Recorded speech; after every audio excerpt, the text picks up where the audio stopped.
আবার সামনে 2026 আর 2-3 দিন পরেই পুরাতন বছরকে বিদায় দিচ্ছে। পুরাতন বছর তো বিশ্ব যদি আপনি দেখেন আন্তর্জাতিক অঙ্গন, আমাদের দেশের কথা বাদ দিলাম যেহেতু আমরা আন্তর্জাতিক নিয়ে টক শো বেশি করি, তো প্রচণ্ড উত্তপ্ত ছিল। উত্তপ্ত কি মধ্যপ্রাচ্য তো ছিলই, আর গত প্রায় 4 বছর হতে যাওয়া যে যুদ্ধটা, ইউক্রেন রাশিয়ার যুদ্ধ, এটা নিয়ে তো প্রতিনিয়ত। এবং আপনি একটা জিনিস লক্ষ্য করবেন, গত 4 মাসে আমার ট্রাম্প কাকু প্রচণ্ড অ্যাক্টিভ ছিলেন এবং তিনি একটা শান্তির গাড়ি বানিয়েছেন, বিভিন্ন দেশে ঘুরে বেড়াচ্ছেন, চেষ্টা করছেন, কিন্তু ইউরোপিয়ান ইউনিয়ন ওনাকে তেল দিচ্ছে না, সব দফা করে দিচ্ছে। এখন সর্বশেষ আমরা যেটা জানি, গতকাল বাংলাদেশ সময় রাতে ফ্লোরিডায় আর আপনার মার এ লাগোতে ইউক্রেনের প্রেসিডেন্টের সাথে জেলেনস্কির সাথে ট্রাম্প একটা বৈঠক করেছে এবং একটা উল্লেখযোগ্য অংশ ছিল এর আগে তিনি কিন্তু টেলিফোনে পুতিনের সাথে কথা বলেছেন। অনেক কিছু হচ্ছে। তিনি যেটা আমি দেখলাম, উনি পুরোপুরি আশাবাদীও না, আবার পুরো নিরাশাও হয়নি। তিনি 2টা মেসেজ দিচ্ছেন। তাই আসলে মিটিংয়ে কি হয়েছে একটু বলেন তো আমাদের দর্শকদের।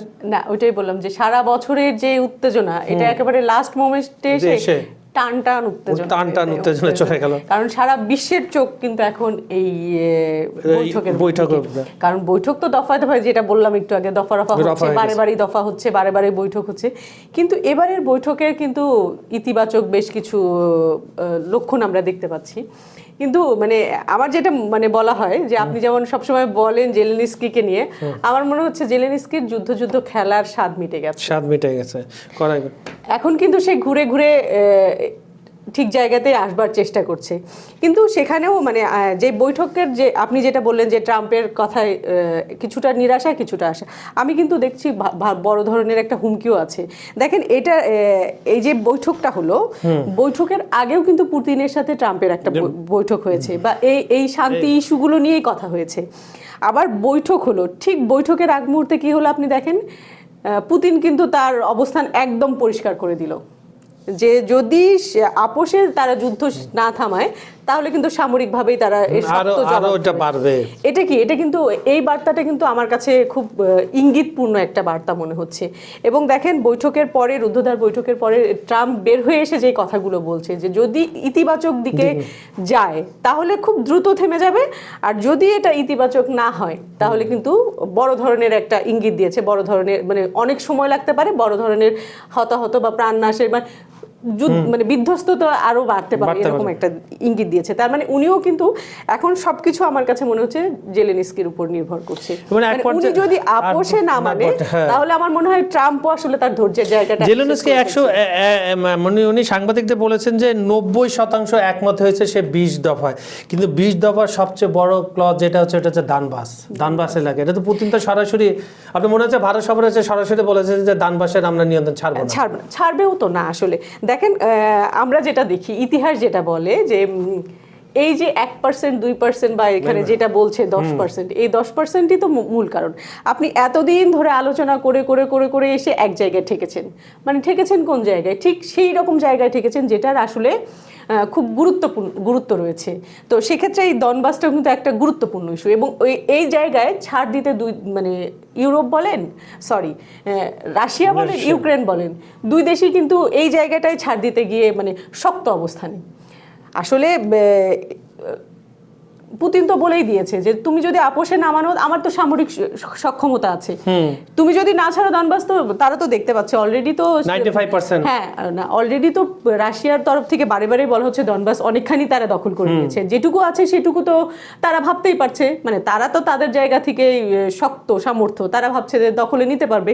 তো কেন সে ছাড় দেবে চার জায়গা থেকে? শেষ মুহূর্তে এসে তো ইউক্রেন রাশিয়ার ছাড় দেবার কোনো প্রশ্ন আসে না। আবার ইউক্রেনের যে বিষয়টা দেখেন, তারা তো আসলে তাদের বারেই যেটা বলছে যে ভূখণ্ড সার্বভৌমত্ব যেটা, সেটা রক্ষা করার বড় একটা বিষয়। তো সেই জায়গায় আসলে এই 10%টাই এই যুদ্ধবিরতির একটা বড় মোড় আমার কাছে মনে হয়। অনেকগুলোর মধ্যে বড় মোড় আপনার কাছে আবার ফেরত আসছে। সুপ্রিয় দর্শক, বিশ্ব সংযোগে আপনাদের স্বাগতম। কেমন আছেন আপনারা? শীতের দিনে, শীতের কনকনে কফি বা চা হাতে আমাদের অনুষ্ঠানটা দেখেন, উপভোগ করেন। আপনাদের সঙ্গে আজকে আমি চা হাতে রয়েছি কাজল হায়দার, আমার সঙ্গে রয়েছেন সিনিয়র সাংবাদিক আমি বিউটি সমাদ্দার। আর আমাদের ভিডিওগুলো আপনারা পৃথিবীর কোন প্রান্ত থেকে দেখছেন সেটা লিখে পাঠান, আর সম্পূর্ণ ভিডিওটা দেখে লাইক, কমেন্ট ও শেয়ার করুন।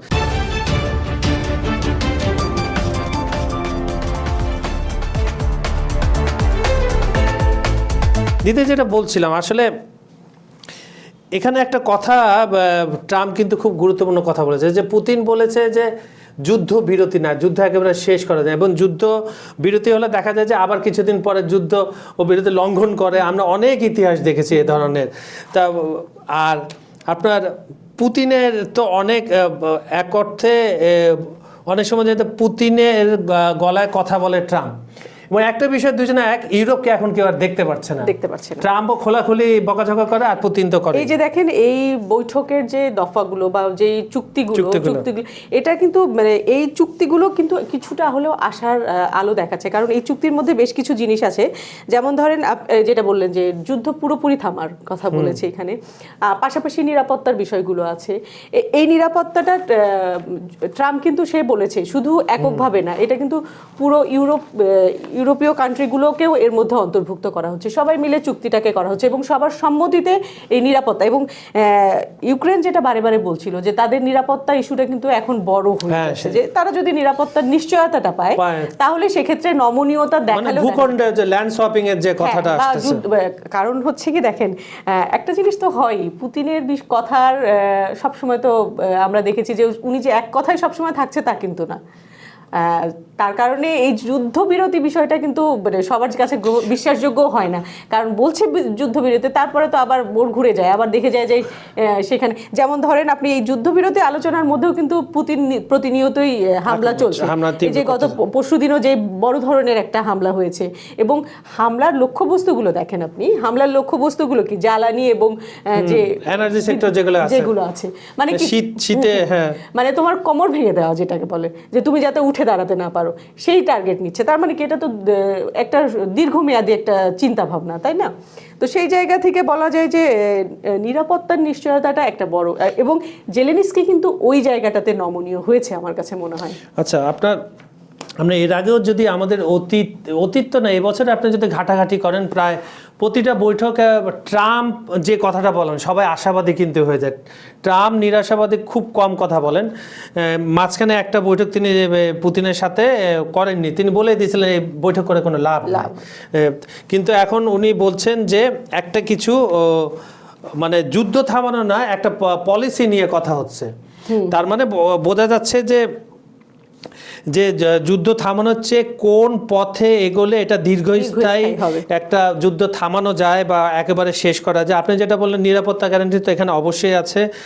আর দেখেন, যত বড়ই আপনি পরাশক্তিশালী দেশও না, আপনার উপরে যখন 15,000-এর উপরে নিষেধাজ্ঞা পড়বে, তারপরে আপনি ফ্লুইডলি আপনার ব্যবসাটা করতে পারছেন, আপনাকে ডার্ক ফ্লিটের সাহায্য নিয়ে আপনাকে তেল গ্যাস বিক্রি করতে হচ্ছে আরেকটা দেশের মাধ্যমে, আপনিও তো চাপে আছেন। এখন তো বিশ্বটাই এরকম, এককভাবে তো আসলে যেটা বললেন যে যত পরাশক্তি এককভাবে আসলে কারো পক্ষে, এই যে লম্বা সময় ধরে কেন বারে বারে এই জায়গাগুলোতে আসছে, তাদেরও তো নিশ্চয়ই আছে। এবং ইউরোপে হচ্ছে দ্বিতীয় বিশ্বযুদ্ধের পর সবচেয়ে বড় একটা সংঘর্ষ, এবং সবচেয়ে লজ্জা লাগে আমার কাছে যেটা বলতে, আমরা গতকালের প্রোগ্রামে বলেছিলাম যে ইউরোপে তো বলা যায় পশ জাতি, সভ্য জাতি, শিক্ষা থেকে মনে করেন কালচার সবকিছু, কিন্তু তারা এই যুদ্ধটা গত 4 বছর ধরে জিয়ে রেখেছে।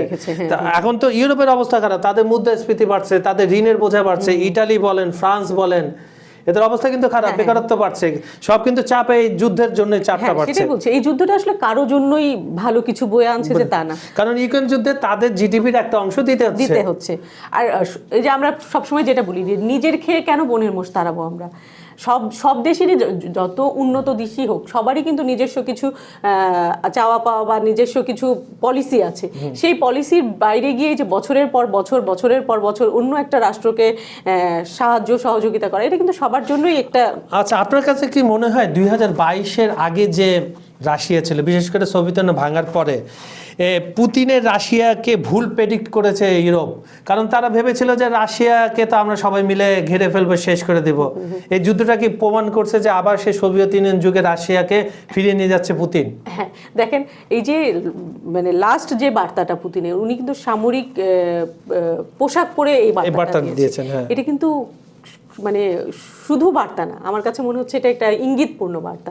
আপনি যেটা বললেন যে ইউরোপকে কিন্তু সে বোঝালো যে শুধু আপনারা ঘিরে ধরলেই যে সেই জায়গাটায় আপোষের জায়গা তৈরি হয়ে যাচ্ছে তা কিন্তু না, সে এককভাবে কিন্তু তার সক্ষমতাটাকে প্রমাণ করবার জন্যই একেবারে সামরিক শক্তি নিয়ে হাজির হবার একটা ইঙ্গিত দিচ্ছে।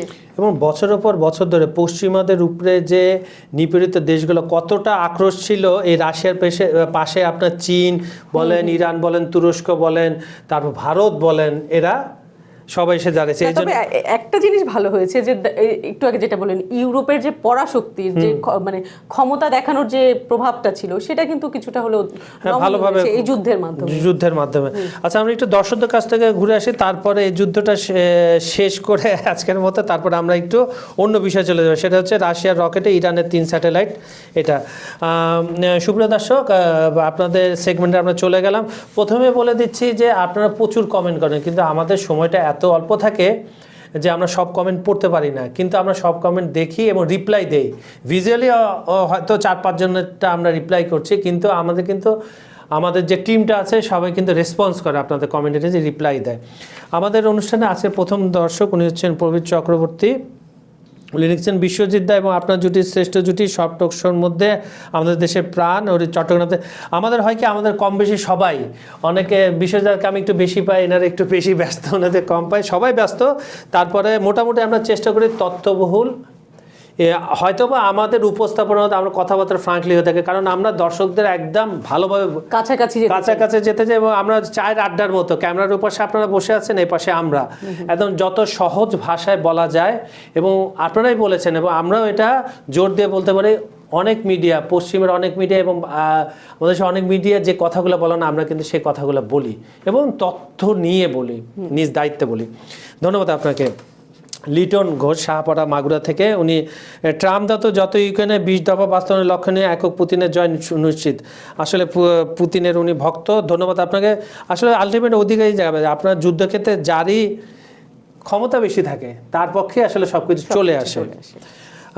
দিদারুল আলম উনি বলছেন, পশ্চিমা শক্তি ও আমেরিকার শক্তি এক ঘাটের পানি খায়, রাশিয়াকে ধ্বংস করার যৌথ কৌশল এখন সংগৃহীত যদি না পারে তাহলে আমেরিকা নিজ কৌশল নিয়ে রাশিয়াকে সাথে নিয়ে বিশ্ব শোষণ করার আরেক কৌশল নেবে। রাশিয়া আমেরিকা কৌশলের পথে হাঁটবে না। মোহাম্মদ দিদারুল আলম চৌধুরী, চট্টগ্রাম, বাংলাদেশ থেকে। আপনাদেরকে অসংখ্য ধন্যবাদ। আসলে মার্কিন সাম্রাজ্য সবসময় একটু কর্তৃত্ববাদ পছন্দ করে এবং তারা সুপার পাওয়ার, তারা চাইছে রাশিয়াকে দিয়ে এই ব্লকটা আর আমেরিকা পশ্চিমে শাসন করে। তারপর দেখা যাক বিশ্ব রাজনীতি কখন কি হয় না হয়, এটা আসলে বলা যায় না আগে থেকে, কারণ সবকিছু তো স্বার্থ সংশ্লিষ্ট। সেটাই, স্বার্থটা সবার আগে আসে। মোহাম্মদ রহমান উনি লিখছেন, অপদার্থ জেলেনস্কি পশ্চিমাদের চালে নিজের দেশটাকে প্রায় ধ্বংসের দ্বারপ্রান্তে নিয়ে গেছে, তাই এই মুহূর্তে দরকার জেলেনস্কি ক্ষমতা ছেড়ে দিয়ে যুদ্ধ আর শান্তি সমন একটি ব্যতিক্রমের কাছে ক্ষমতা ছেড়ে দিক, যাতে মিস্টার পুতিনের অনুকম্পা পাওয়া যায়। ইংল্যান্ড থেকে নিয়মিত। ইংল্যান্ডে আপনাকে একটা দায়িত্ব নিতে হবে মোহাম্মদ রহমান ভাই। আপনি আমাদের ইংল্যান্ডে প্রচুর বাংলা ভাষাভাষী রয়েছে, প্রবাসীরা রয়েছে এবং পশ্চিমবঙ্গেরও রয়েছে প্রচুর বাংলা ভাষাভাষী, তাদের কাছে আমাদের এটা শেয়ার করে দিবেন। তারপর যে জায়গায় ছিলাম আমরা, আসলে এই বছরের কয়েকটা বাকি দিন, এখন আমি এই অনুষ্ঠানটা শুরু করার আগে একটু নেট সার্ফিং করছিলাম, সেখানে দেখলাম যে রাশিয়াও এই যে 20 দফা প্রস্তাব, এই 20 দফা প্রস্তাব কিন্তু পরিপূর্ণভাবে এখন আসে নাই গণমাধ্যমে। রাশিয়া মোটামুটি একটা গ্রিন সিগন্যাল দিয়েছে। তো আপনার প্রেডিক্ট কি বলছে 2026 সাল? আমি তো বললাম এই যুদ্ধটা কিন্তু এখন আমার কাছে যেটা মনে হয় যে আমার চিন্তা ভাবনা থেকে যে টোটালটাই মানে পুরোপুরি নির্ভর করছে জেলেনস্কির উপরে। উনি কতটা ছাড় দিয়ে, ওর এখন ছাড় দেবার কথা না, সেটাই তো কথা, মেনে নেবে। কারণ হচ্ছে ওনার কোট টোট টাই যা আছে সব খুলে তো নিয়ে গেছে, এখন বাকি যুদ্ধ নিয়ে পালালেই হয়। ওর হলো যুদ্ধ খেলার স্বাদ মিটে গেছে। এর মাঝখানে যেটা হচ্ছে ইউক্রেনের জনগণ ধ্বংসের চরম সীমায় পৌঁছে গেছে, কত নিরীহ প্রাণ ঝরে গেছে।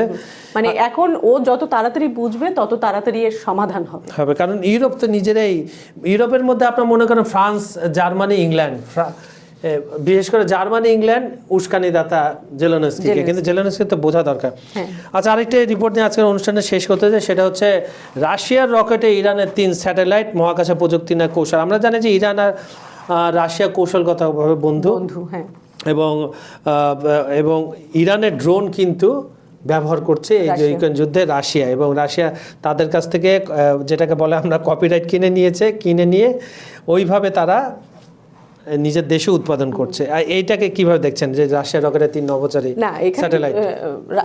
ইরান কিন্তু তাদের জায়গা থেকে ব্যাখ্যাটা দিয়েছে যে ধরেন এই যে পশ্চিমা বিশ্ব থেকে যে আলোচনা বা সমালোচনাটা আসছে যে ঠিক আছে রকেট গেছে, কিন্তু সেটা রাশিয়ার উৎক্ষেপণ যন্ত্রের মধ্যে, সেই জায়গা থেকে কিন্তু ইরান তাদের অবস্থান পরিষ্কার করেছে যে তাদের আসলে এখন পর্যন্ত উৎক্ষেপণের সেই সক্ষমতাটা নাই, যার কারণে তারা রাশিয়ার সাথে সংযুক্ত হয়েছে। পাশাপাশি দেখেন আমরা দীর্ঘদিন ধরে দেখছি এই যে নিষেধাজ্ঞার যে বিষয়গুলো, এটা তো ইরানেরও একটা মানে কি বলে দুর্বল জায়গা ছিল।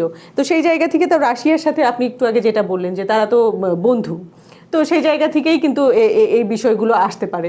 আর দ্বিতীয় কথা হচ্ছে যে এই নিষেধাজ্ঞা, পাল্টা নিষেধাজ্ঞার ভিতরেও যে তাদের সামরিক শক্তি বা তাদের যে প্রযুক্তিগত দক্ষতা সেটা যে থেমে নেই, এটা কিন্তু জানানো। আর এটা প্রমাণ তো করেছে, ইরানও প্রমাণ করেছে, আর রাশিয়া তো করেই যাচ্ছে।